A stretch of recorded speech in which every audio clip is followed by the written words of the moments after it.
Welcome to the ongoing series of online discussions hosted by the Yale School of Management Office of Alumni Relations and Yale Insights, the Yale School of Management's publication looking at global business. Today's conversation is, how does your theory of markets shape your portfolio? I'm Ben Madison, Managing Editor of Yale Insights. I'll introduce our panelists and then turn things over to Professor Roger Ibbotson, our moderator. Roger is a professor in the Practice Emeritus of Finance at the Yale School of Management. He is founder, advisor, and former chairman of Ibbotson Associates, now a Morningstar company, and is chairman and chief investment officer of Zebra Capital Management, a global asset and hedge fund manager. Paula Valent is a member of the Yale SOM class of 1997. She is senior vice president for investments at Bowden College, a private residential college in Brunswick, Maine, where she is responsible for the oversight and management of the college's endowment. Prior to joining Bowden in 2000, Paula was a senior associate at the Yale Investments Office. George Wiper, a member of the class of 1984, is a managing director of the Royce Funds.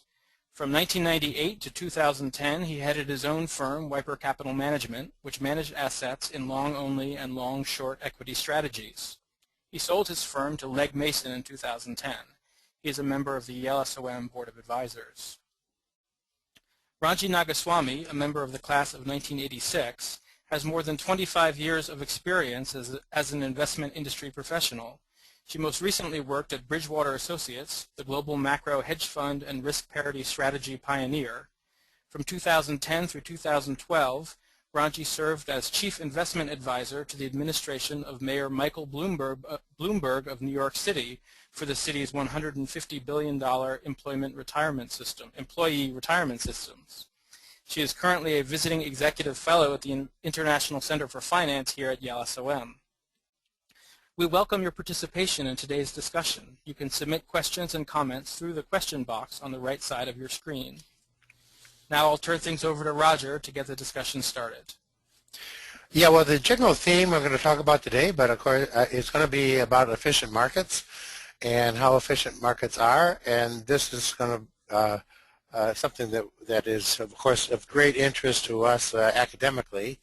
It's also something that has been more and more of interest to the people in the investment world, and actually, you know, in many ways, this topic has been talked about so much because of the Nobel Prizes this year.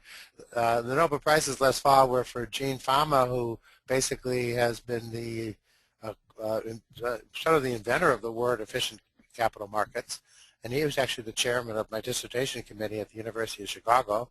And of course, we have Bob Shiller here at Yale, who has basically won the Nobel Prize for work that a lot of it had to do with behavioral finance, but all of it was related to the idea that markets are inefficient. So this whole notion of whether markets are efficient or inefficient is at the whole crux of how we manage money. And it has to do with whether you're looking for, say, alpha or beta. Those who think that markets are mispriced, that are inefficient and mispriced, they're always searching for alpha.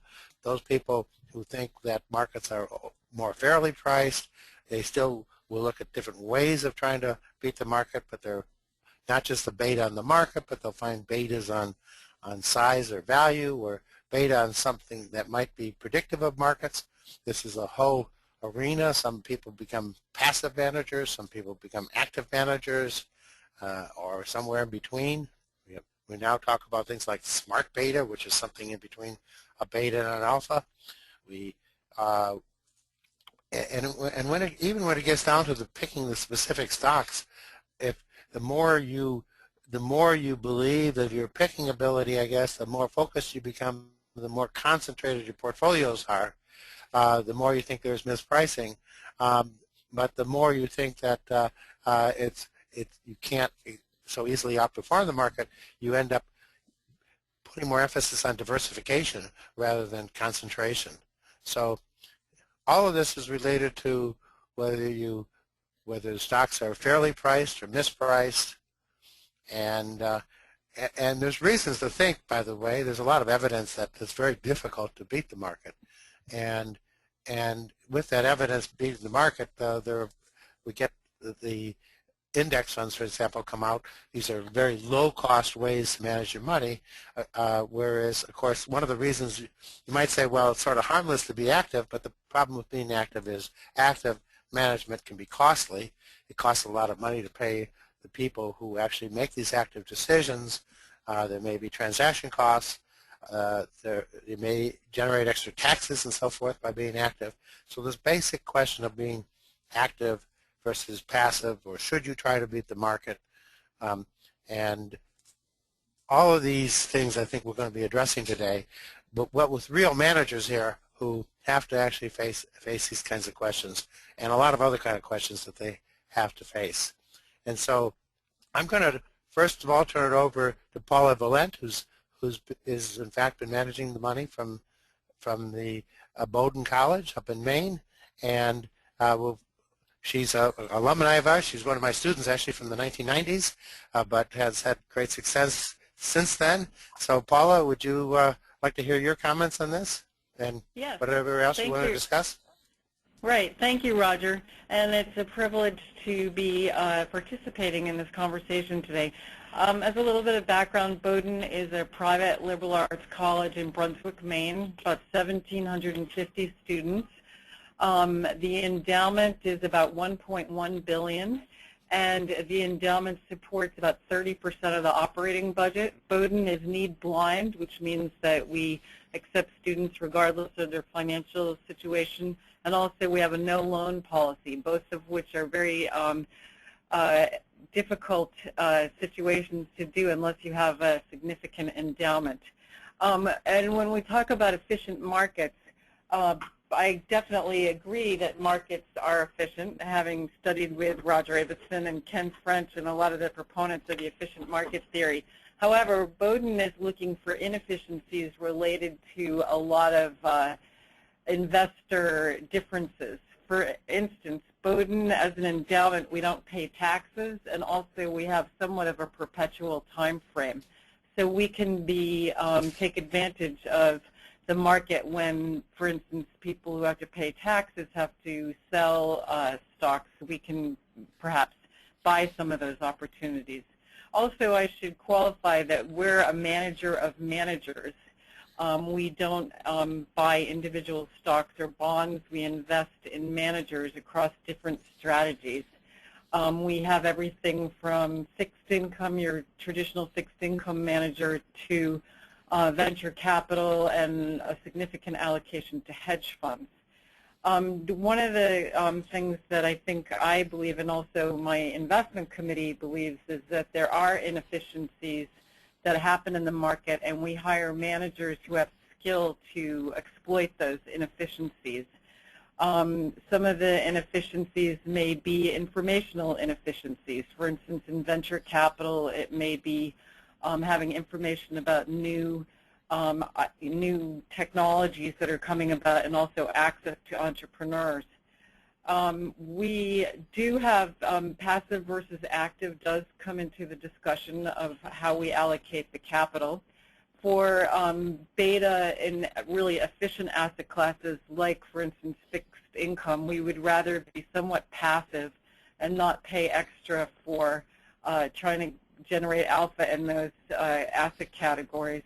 In asset categories where we think that there is a large informational inefficiency, we prefer to invest with active managers, and a lot of times we want those managers to have concentrated portfolios where they're putting their money where they see, or putting our money where they see attractive inefficiencies and dislocations.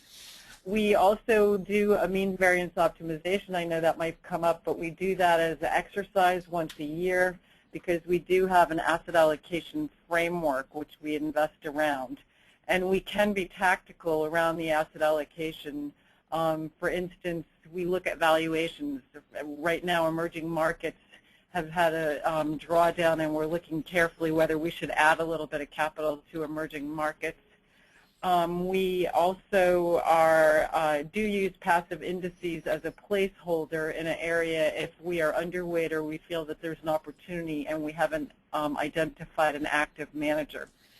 So I guess I'll stop there and let everyone else present, and then we'll start the conversation.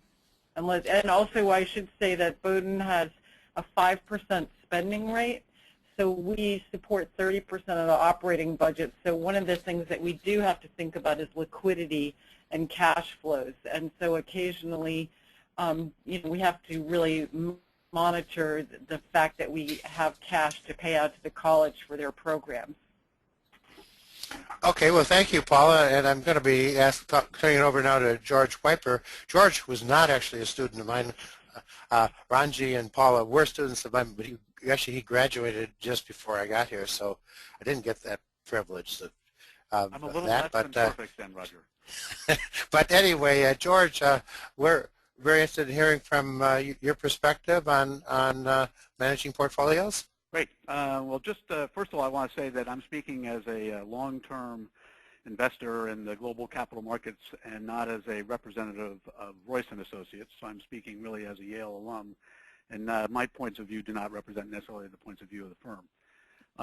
But I will say that by way of background, prior to your arrival at the School of Management, Roger, I had the good fortune to take 2 investment classes at the school, which had great impact on me. One taught by Marty Whitman of Third Avenue Value on value investing, and Bill Lyons on entrepreneurship and corporate valuation.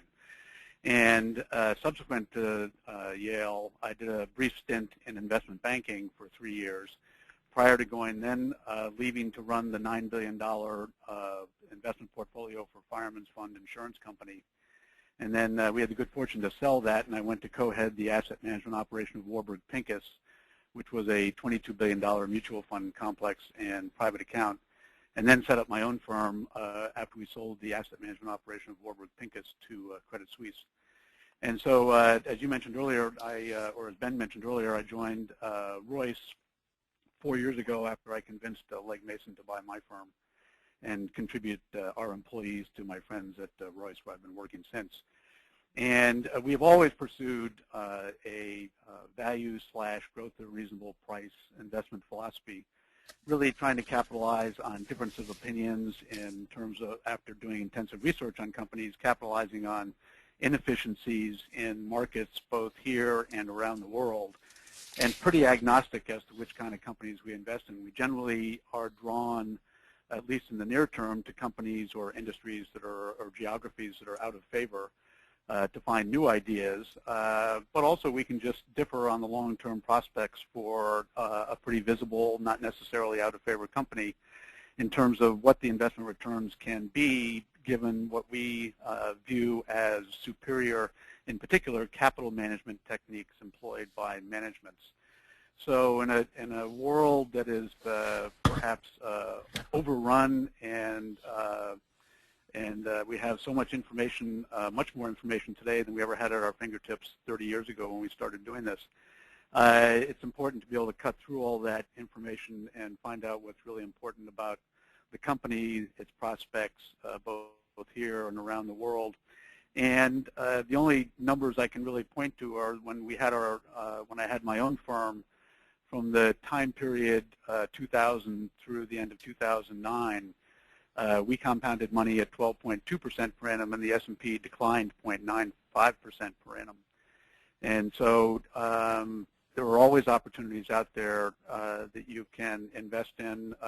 Paula's thought earlier about the emerging markets is certainly a treasure-rich opportunity, I think, for investors these days, if chosen wisely. And so we view that particular area of the world as full of promise right now. So we can move on to Ranji. Okay, well, thank you, George. And now we want to hear from Ranji. And Ranji, we've heard her varied background, so perhaps you could give us some thoughts across any part of that background, I guess, or all parts. Ranji? Well, I'm going to perhaps take this to a sort of 100,000-foot level related to the topic of this call, which is theory of markets, which is, in my parlance, is what do you believe works in the markets? And I just want to comment on at 2 levels. One is what I believe, but the second, which I think is very important, is how you implement your beliefs, whether it's in an individual investor's portfolio or in a $150 billion pension fund portfolio. And starting with what I believe, I think the camps that talk about efficiency in markets, where the markets are efficient and or inefficient, this is not an economist's view, but I think both are right. It really depends on the asset class that you are talking about. But much more importantly, it depends on the organizational structure that you are operating within. And I feel like this is a point that is heavily overlooked. I think governance, what kind of team that you assemble to manage client portfolios, the skill set of the people is very, very important.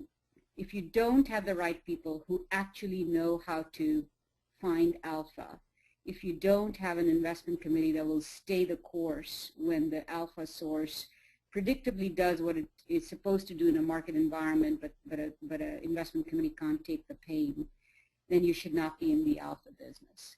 So my first comment is, you may believe certain things about the markets, but you really got to be able to link your beliefs to your implementation in order to succeed in the long term. And I think most investors, particularly at the individual level, fail because they munge these ideas. But going back to a higher level, in terms of what I believe and how I would construct a portfolio, related to the points I just made, is to separate the alpha and the beta decision. These are inherently very different things. And in my view, separating those means understanding where the sources of return exist in your portfolio and where you can systematically go find them in a way that you have some sort of comparative advantage. I would separate them and manage them, meaning to me it is a very active decision about how much of your risk, how much of your expected return should come from alpha versus beta. And when you think about what these things are, beta is, of course, more reliable. It is a payment for risk. So the moment you leave cash and take on any kind of beta risk in the market, you ought to get paid over time for taking on that risk. But that said, there are very limited sources for this kind of risk payment, and they tend to be highly correlated. There are numerous sources for alpha, of course. They tend to be uncorrelated, and the game is zero-sum. If someone wins, someone else by default has to lose. In fact, after transactions costs, they are negative sum. And yet, because beta has become, particularly as sourced from fixed income, has become so challenging, the shift, of course, is to increasing the alpha share. And therefore, what I said at the onset in terms of who you are and how you are able to capture alpha becomes very important to the honesty as a factor in terms of how you organize yourself to benefit from inefficiency in market. So that's my first sort of comments about what I believe. In terms of how you implement the beliefs over and above the organizational issues I talked about, I really believe there's a need to broaden frameworks beyond mean variance. And mean variance is absolutely the right place to start. Some might argue the best place or the only place to start. But the problem with mean variance is straight away it does not think about liabilities. It does not think about Paula's spending policy challenge. It does not think about the pension plans, retirees and how much needs to get paid out. There are lots of things that can get left out in that framework. But equally, risk is not just standard deviation. Asset classes don't behave in the way a 0.6 correlation number might suggest. It is significantly environmentally dependent. And so I think, like everybody else, and Paula mentioned this too, starting with mean variance, but you've got to go beyond it. And when I think about risk, I really very quickly get to a risk budgeting scenario where instead of allocating dollars, one has to allocate your risk, because that ultimately is what drives your returns. Driving dollars and a capital allocation is not going to be what drives your returns. Okay, well, I think what you talked about, Ranji, let's go back to Paula to really address some of those things, because you talked about basically this distinction between alpha versus beta, and they should be managed separately, and you should carefully target each one and how you implement it. Your ability to implement has a lot to do with how much you want to take alpha on and so forth, and that's a zero-sum game. You've talked about the liability management in the context of putting your portfolios together, and Paula said that she does use mean variance to analyze that. So let's turn it back to Paula to address some of the things that Ranji just talked about. Yeah, I think that's very interesting. I think that we do, first of all, you shouldn't be paying a lot for beta, and a lot of the hedge funds or the marketable funds that you look at have 2 and 20 compensation structures. And so we do a lot of analysis looking at correlations. We do the mean variance optimization, which is more of an exercise. But on an ongoing basis, we're always doing analysis, A, to understand what the correlations between asset classes are and between managers, and also what we're paying for. We try to separate out the beta and understand where the alpha is coming. We also look for diversified sources of alpha. So we have a global macro hedge fund bucket where the intent of that is to protect the portfolio during market drawdowns, and it may just not do very much during market up, times when the market is up, but it has a role to protect capital during market downturns. Also, I think recently Bill Gross and a number of other people are talking about, maybe with this low interest rate environment, it's going to be harder to get the returns that, for instance, for the college, we have a 5% spending rate, which is based on a 12-quarter moving average, which lowers somewhat the volatility of the spending. But then if you put inflation on top of that, we assume that we need to get a 7 to 8% annual return.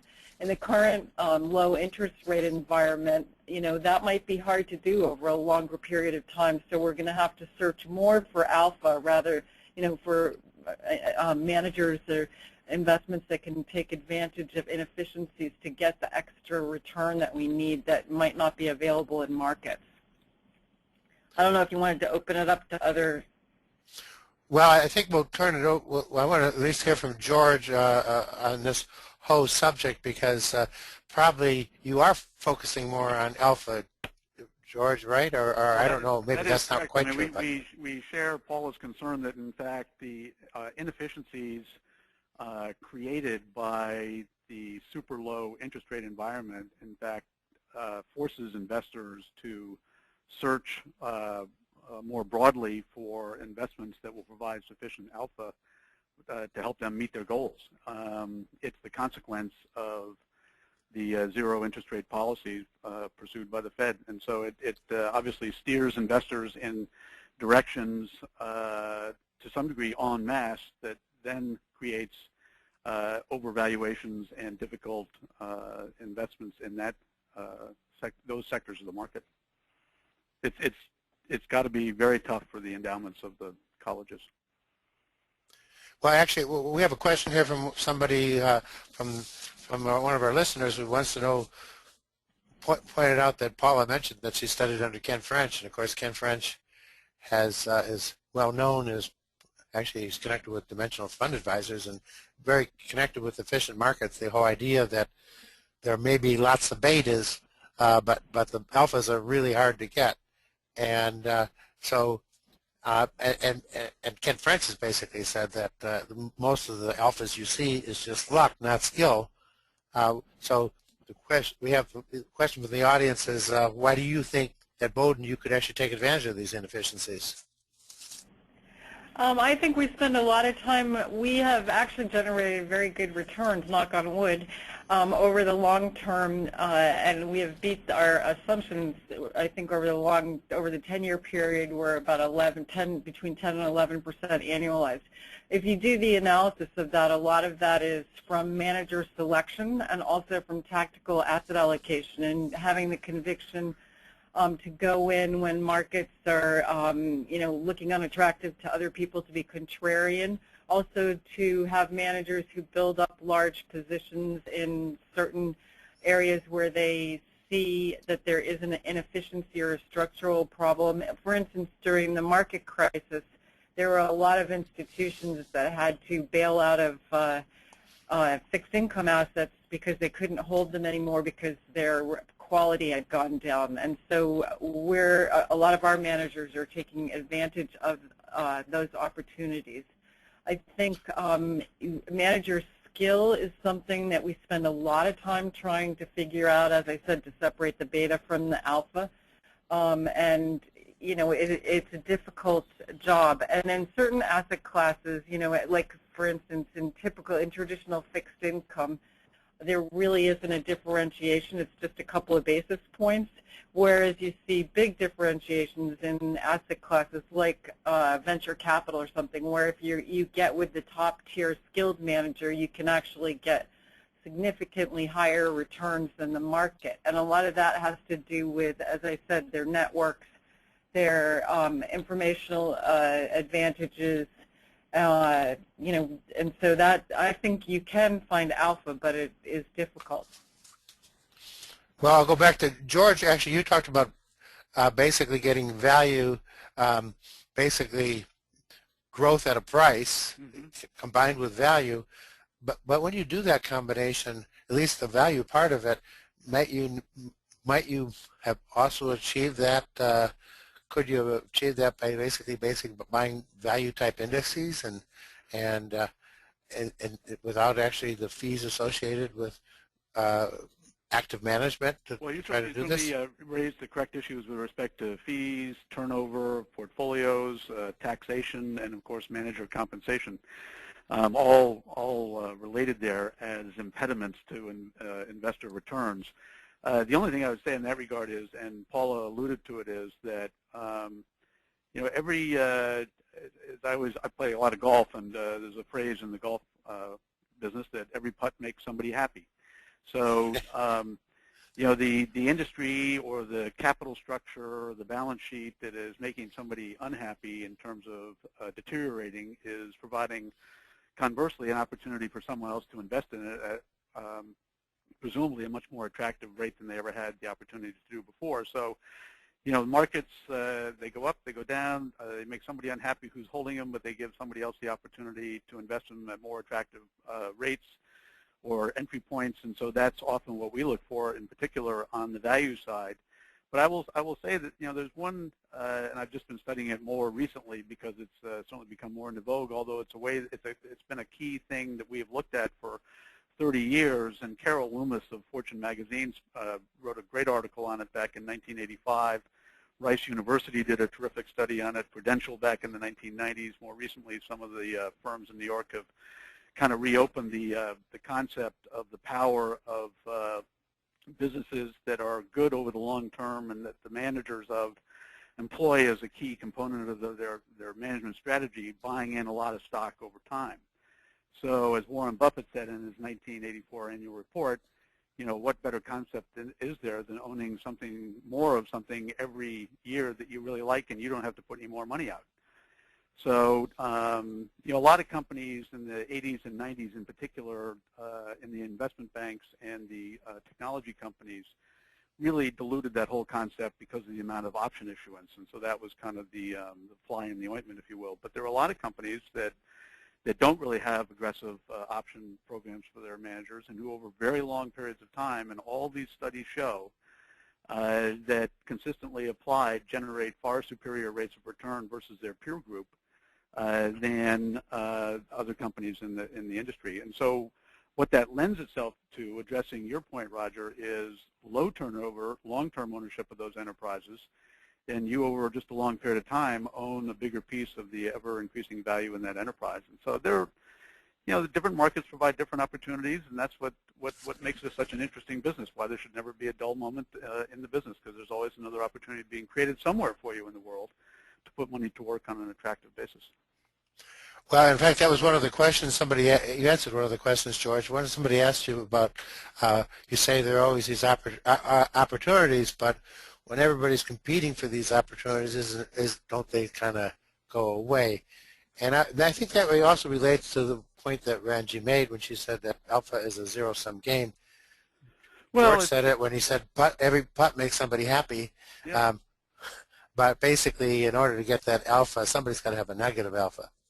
Well, that's true. So the person or the investor who has been there before you probably has the negative alpha on it, and you're getting an opportunity to step in, assess the opportunity with fresh eyes. Presumably at that point you bring some experience to the table in terms of investing in similar opportunities or have studied similar opportunities in the past so that you have a framework in which to assess it. But there's no question that the business has gotten harder, A, simply because there's so many more people in it, and B, because the flow of information is so quick. But you still bring a frame of reference and a mindset to it that hopefully allows you to generate superior rate of return and access or tread where other people are fleeing, and you can tread in with fresh boots.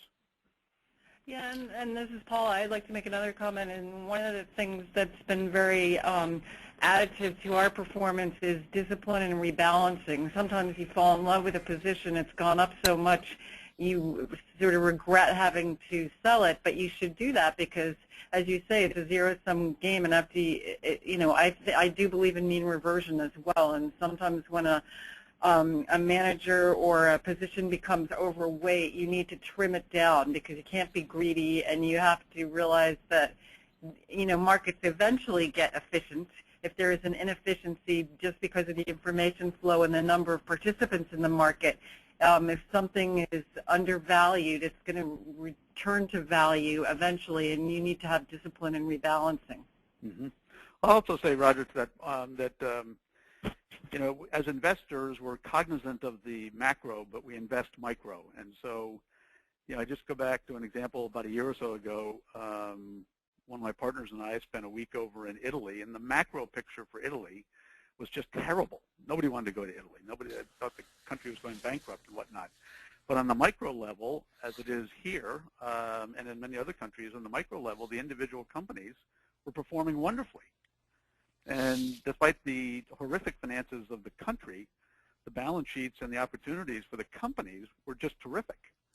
And so, you just have to keep an open mind as to what the opportunities might be and where they are. And I remember back in the late 1980s, I think it was, when Mexico was having one of its periodic blowups, and Julian Robertson sent his team of analysts down to Mexico, and the country looked terrible, but his team came back and said, all the cafes are full, the streets are full, the economy is doing great, but the country is doing poorly, and that's where you make good investment opportunities. All right, so I want to ask Ranji on this point because she basically did say it was difficult to get that alpha, and she wanted to separate out how you approach alpha and how you approach beta, but then you also talked about, Ranji, about how maybe more of your focus would be on ultimately your liabilities, what your real needs are, and not so much on, say, picking the particular investments, but perhaps putting a portfolio together that actually meets the needs of an investor. Ranji, can you talk about that? Yes, just to start on the earlier point, though, I think based on all the comments made so far, I am very worried about people searching for alpha because we are in this low yield environment and beta is just not producing the returns that we all need to meet our liabilities, whether it's lifetime spending or endowment spending or pension retirement funding.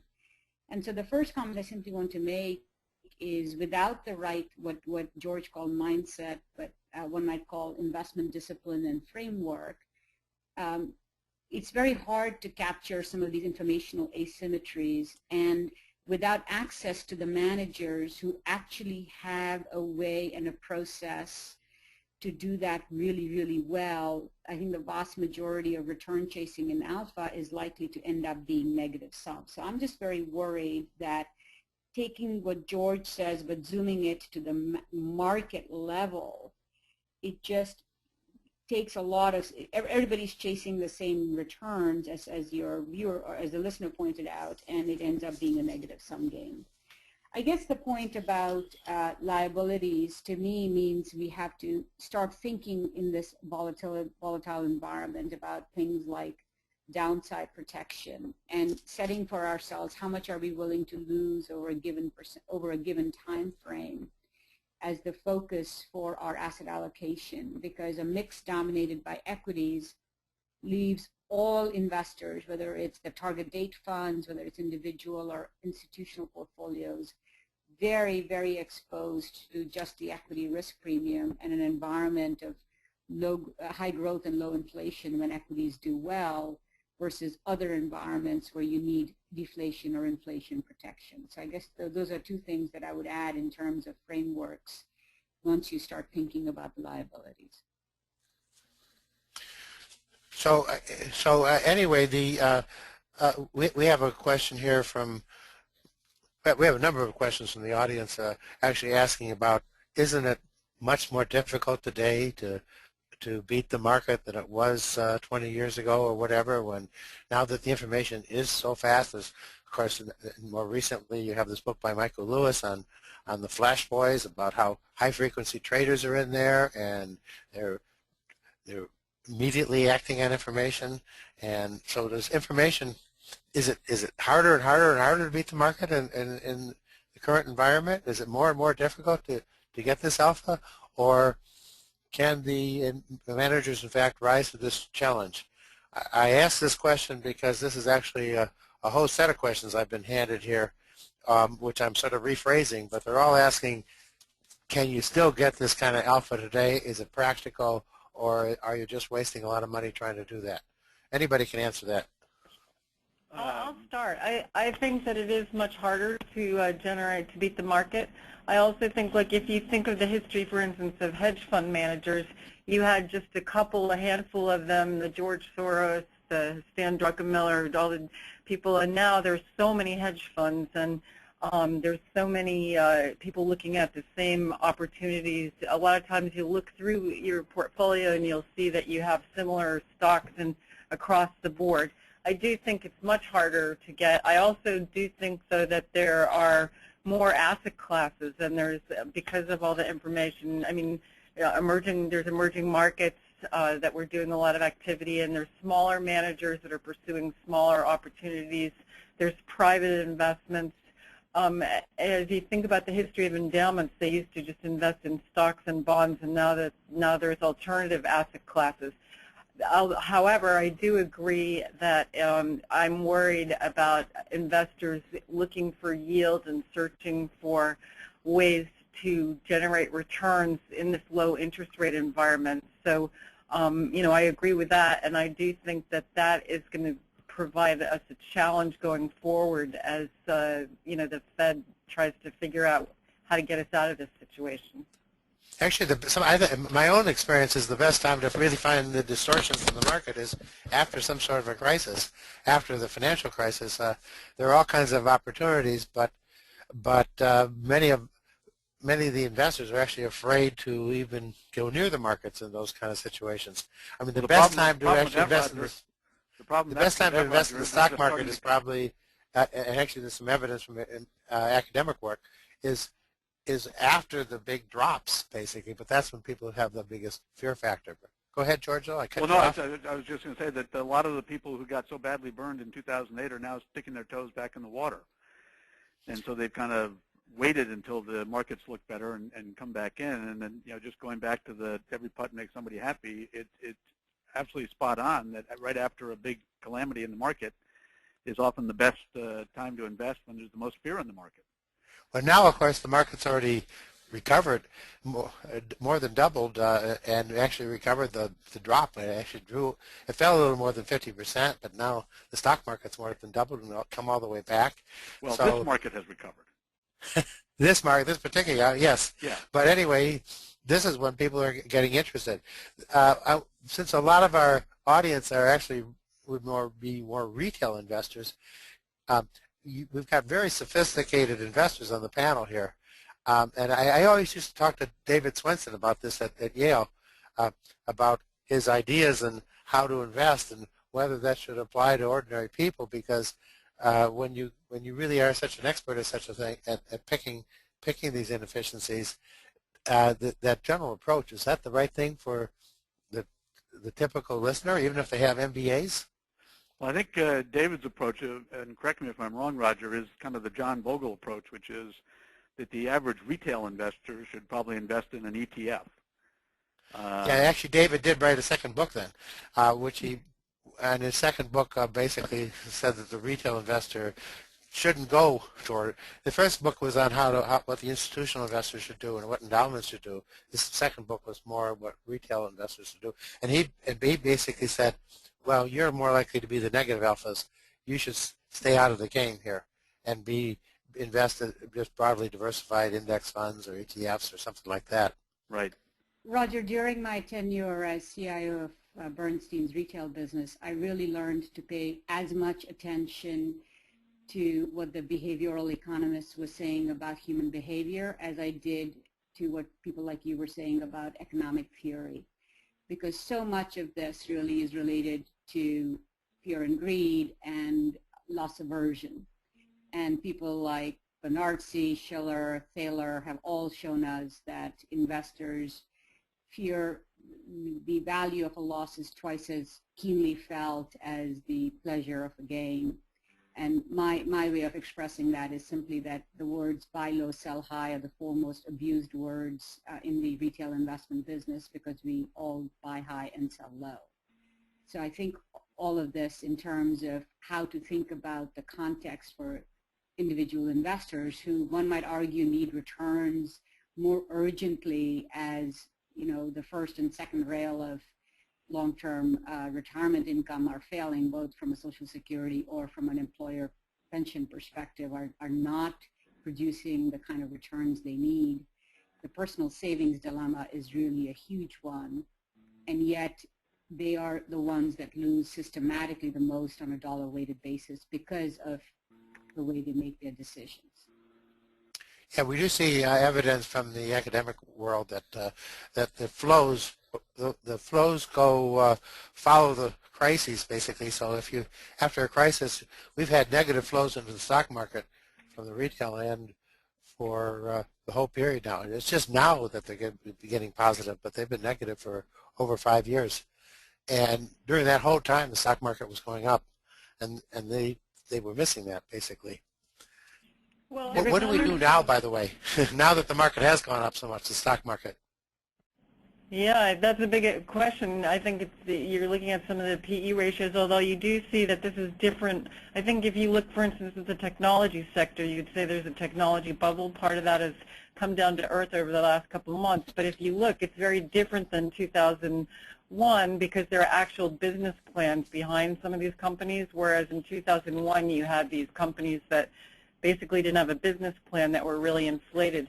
There's a lot of M&A going on as companies have a lot of cash and they're acquiring other companies, so that is somewhat of an opportunity. There's activism where managers are going in and seeing cash or inefficient business plans and sort of rattling the cages and telling company management to streamline or to become more efficient.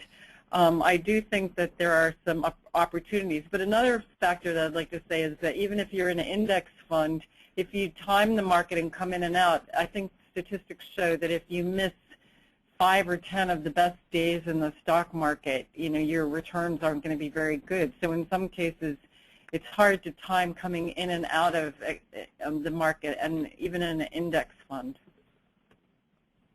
Yeah, you can use the ETFs, but they're not. If you're using them as a trading vehicle, there's not much evidence that the retail audience has actually been effective at that. By the way, we have on the line actually a number of people who are either enrolling or prospects from the MBA executive program. We're introducing a new asset management program at Yale. We've had the executive program, which is focused on healthcare, but we're adding both asset management, investment management, and we're adding sustainability, which is more environmentally related. And so we have some of the of those people who are interested in joining the asset management program in the audience as well. Their perspective is both from the professional management that we hear from our panelists, but their perspective is, I'm sure, also theirs and everybody else's perspective, and what about their personal portfolios. So from all this, I just want to ask that general question, when it comes to your personal portfolios, what do you do with your personal portfolios given all your experience in investing in this more complicated institutional world? How about I ask that of you, Ranji? Ranji, can I ask you about your personal portfolio a little bit? Sure. So I guess the 2 or 3 principles we have used is to first stay the course. So we think a lot about our long-term objectives. We use a financial planner to help us with this and really stay the course. So not succumbing to the emotion ourselves of fear and greed in terms of bad markets and good markets. The second is we veer from that mostly because I come across someone who just is an extraordinary alpha generator and an alpha investor. And if, as a CIO, this is Paula's job, this has been my job historically, is to find the best, most uncorrelated sources of alpha for your institutional portfolios. We have tried to do the same, usually trying to get in on the friends and family to avoid the high fees. So I would say that pick your long-term strategy, adjust it over time because your needs change, your need for income and reliability increases as your labor income decreases. But then be very, very selective in deviating from that only when you think that you have an opportunity to add value because you know something. And be very skeptical before you think you know something. So Paula, so when you're a manager of managers, but those managers probably aren't available to you in your personal portfolio. Is that right? Yeah, that's right. And I actually invest a lot in indexes, and I also invest in mutual funds. I try to identify, and occasionally I think we do a lot of analysis on our managers, and I hear a lot of stock pitches and ideas. But I think for the long run and also for a conflict of interest, I have to invest in mutual funds. It's funny because a lot of people contact me and ask me for advice on how they should manage their personal portfolio, but because the college doesn't pay taxes and because we have such a long time horizon, we can really take advantage of opportunities that you couldn't as a personal investor. So I am doing the mutual fund area. Occasionally, when I'll change allocations, according to some tactical things, occasionally I'll go into a real estate markets when, like after the crash, when the real estate market looked pretty dire. I think that there was some interesting real estate investments to do, but I can't invest like the endowment does, unfortunately. Well, in fact, we're not saying you have these behavioral biases, but one of the questioners asked here from the audience do the panelists have behavioral bias, and does that impact how they invest with their personal portfolios, or does it even impact how they're managing their actual funds that they are managing? George, why don't you comment on that one, because you actually do manage mutual funds, right? I do, but I'll just answer the question you asked Paula and Ranji first, which was how do you invest kind of your personal money. And I've always had, for as long as I can remember, 20 to 25% in private equity firms, 40 to 45% really in long-term stocks that I just buy and hold, another 20% in friends of mine who run hedge funds, and another 20% in cash and income vehicles. And that's held pretty steady for a long period of time. Without really much touching of it.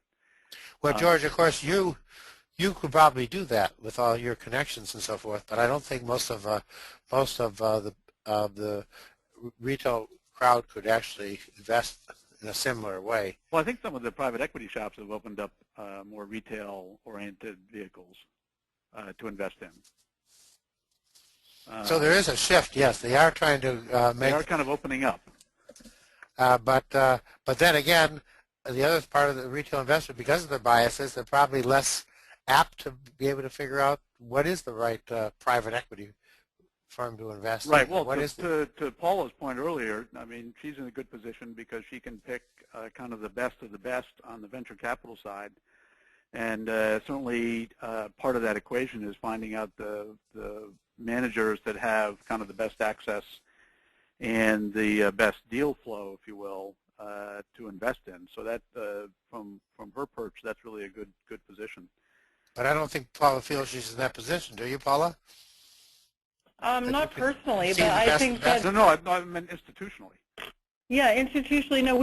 I spend a lot of work making relationships and sort of pleading with managers, high quality managers, to take our money. I think I can give a great story because we are need blind. We support financial aid.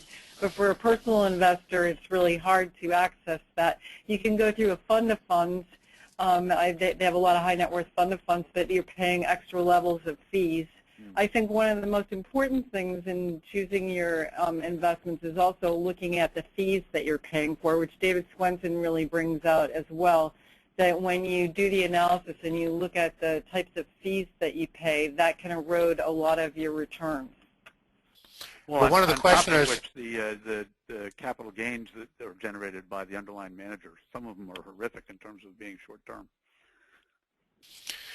if you look at the money flows, though, in the hedge fund industry, the money is flowing to all the big funds, and the names that you see in the press all the time, like David Tepper or James Simons or John Paulson, etc. This is where the money's flowing. It's not flowing to the smaller hedge funds. In fact, they haven't got the net flows at all. So, but I guess, Paula, what you're doing is you're actually looking beyond those big funds and looking into all the possibilities. Yeah, is that right? At Bowden, we have had a very successful, in the hedge fund program, we've had an emerging managers portfolio where we actually hire managers a lot of time right when they're starting out. They have pedigrees from some of the really established larger firms, and we've watched them, and then they spin out and we'll invest with them. We'll get in founders shares, so we'll get a lower fee, and we'll also get a promise of future capacity. I do also like to make sure that managers are not just gathering assets and being paid on their assets. For instance, David Tepper, this year he gave everyone money back. You're seeing, for instance, Bowpost, Seth Klarman, who's a very well-known manager, he gives cash back on a regular basis. And even though I hate to get back, I think it's very disciplined because you don't want to have a manager just getting too big for the opportunity set.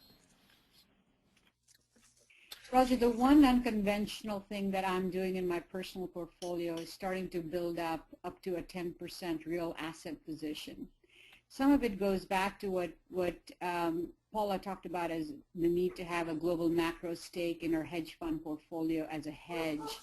I think the question really is, how do you build a hedge in your portfolio for a retail investor without access to those kinds of strategies? And thinking about inflation risk, thinking about deflation risk is not something that we commonly do. But starting to think about that, gold, for example, is a position that can be justified on the same basis. Cash, gold, real assets, I think thinking about the role they need to play in your personal portfolio is important as we start thinking about the bond market bubble and the unwinding of Fed liquidity. Actually, one of the questions I have here from the audience, because the Fed's been so active over the last several years, is how does all the Fed's activities affect how you invest there in the end? I can answer that the Fed's activity has our fixed income allocation very low. We traditionally, Bowden hasn't been a big investor in fixed income. The role of fixed income is primarily for liquidity, and we get that from other parts of the portfolio. But I think given how low interest rates are, I find fixed income unattractive. We're also seeing a lot of recapitalization come across with some of our companies. So in the private equity, we're getting lots of capital back because companies are going out and accessing the cheap markets and recapitalizing. I worry that maybe they'll take on too much debt, and when the interest rates rise, that they will be over-levered. But for right now, we're getting lots of recap capital back. Anybody else want to cap with all this tapering going on, and whether this is still all right at a time to be in the markets, I guess? Well, I think it's still a good time. I think we hear a lot from our investors, though, that they continually put money into REITs and utilities and higher yielding income vehicles as an alternative to the fixed income markets. And we certainly, in discussions with the investors, hear a lot about, well, when are interest rates going to rise, and what impact is that going to have on our equity portfolio, et cetera, et cetera. And since we have no special insight, all we say is we don't know when they're going to rise, but it's going to be painful in some regards when they do rise. But the Fed and the government are in a tough position because, as we all know, every 1% rise in interest rates will add another $170 billion to the budget deficit with the current debt levels in the government. So it's a tricky situation. Well, one of the questions actually has to do with, is there, what bubble do you see next? And another question is, I see here, are we in a bond bubble with the interest rates so low that those long-term bond investments are really poor investments right now? Do people have a perspective on that? Well, it's on the one hand hard to imagine interest rates going much lower from where they are. It's a little bit like jumping off of a pancake. But on the other hand, there is a strong argument which says that we are facing a deflationary environment around the world and not an inflationary environment anytime soon. So if in fact that argument is correct, then bonds are probably a decent place to be, as they have been for the last couple of months. And so with bonds, with the exception of only one or two equity groups outperforming equities this year, the naysayers at the beginning of the year actually have not been well rewarded in terms of a belief that rates will go up. But you can read any publication on any given day, two equally smart people arguing that inflation is not far down the road and that deflation is coming. So it's as with most things in the investment world, not perfectly clear. That's why we need all you experts, I guess, right? What is the next bubble? Is there another bubble? Maybe we don't have one coming up in the immediate future. Well, I think we earlier this year had a bubble in a certain high technology area of the market, somewhat reminiscent of 1999 and the first 3 months of 2000 in terms of how people were getting into the valuations they were assigning a number of the companies in a certain area of the technology market. But a lot of those have corrected. Whether they've corrected enough or not is a question, but they've certainly corrected quite considerably. But outside of potentially the fixed income market and that area of the market, I don't think that there really is a bubble out there. I think there's certain areas, for instance, for a while people were buying up consumer companies in emerging markets, and if you looked at the PEs and the valuations of those, they were very, very frothy. And now they've come down a bit, but I think that there are little pockets of bubbles in certain sectors, like the consumer companies in emerging markets.